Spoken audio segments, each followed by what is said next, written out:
Hi, I'm Samantha Wall, and I'm an artist based in Portland, Oregon.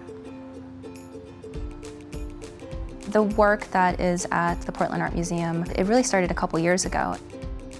I spent some time in New Orleans at the Joe Mitchell Center, and I was working on a body of work. At that time, I was also sort of developing or figuring out my relationship with photography. I had discovered that the photo shoots that were the most successful were with women who were also multiracial. I knew I couldn't get a lot of drawing done there, but I could just interview and photograph a lot of women and have a lot of source material. And so, and I did that. I had over a dozen different sessions, and I brought all of that back with me here, and I started working on these portraits. I worked on them all simultaneously so that interpersonal relationship that I developed with each person, something about it would remain with me. And I realized that that part of the photographic and interview process was what was necessary to make the drawings. Like, it was something that I could transfer into the work some way. It was something that was sort of unexpected. And I think partially because I'd never invested so much time in photography. And so I developed all of that work over several months, and I was invited to participate in a show in New Orleans the following year. And so I went back and reviewed all those images. And when I did that, I realized that interpersonal connection had diminished. I decided I wanted to really investigate what that meant. Partially because the foundation of it was about our experiences as multiracial women.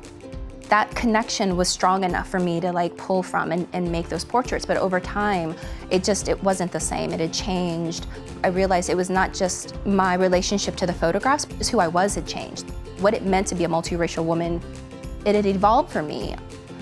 Then I also decided I wanted to investigate that loss, what it meant as an individual to sort of shift, to not really understand who you are until some piece of who you are is missing. In 2011, for my thesis at Pacific Northwest College of Art, I was investigating something very similar. It had to do with shame and sort of how that emotion shapes us. And those shadow figures, that's where they started, that's where they were born.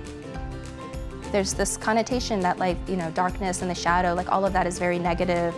That is true, but it's also not true. I think there's a potential for a deeper understanding of who we are if we allow ourselves to sort of investigate that space and not be so afraid of it. And a kind of honesty with yourself. And I think being an artist is about being honest. And I don't know, it just felt very natural and it felt very necessary. I do see myself as a Pacific Northwest artist because I'm very attracted to this region.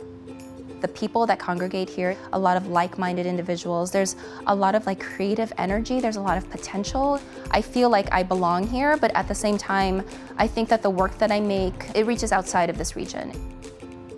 I want to talk about a more human experience. My work is very much about emotions, and it's about trying to communicate. And I want to focus on the experience of what I feel like are sort of underrepresented individuals. And I can only do that through my own experience, but I'm finding a way to reach out and involve other people. It's somewhat challenging being in the Pacific Northwest because there's not a lot of diversity. I'm trying to find ways to combat that. There are challenges, but also I think maybe that's why it's even more important, because it's not that there are lack of individuals who could participate, it's just that they're kind of far apart. And I think finding a way to reach out to them and sort of create this network is also very important. It fuels me, it gives me drive that I didn't realize I possessed.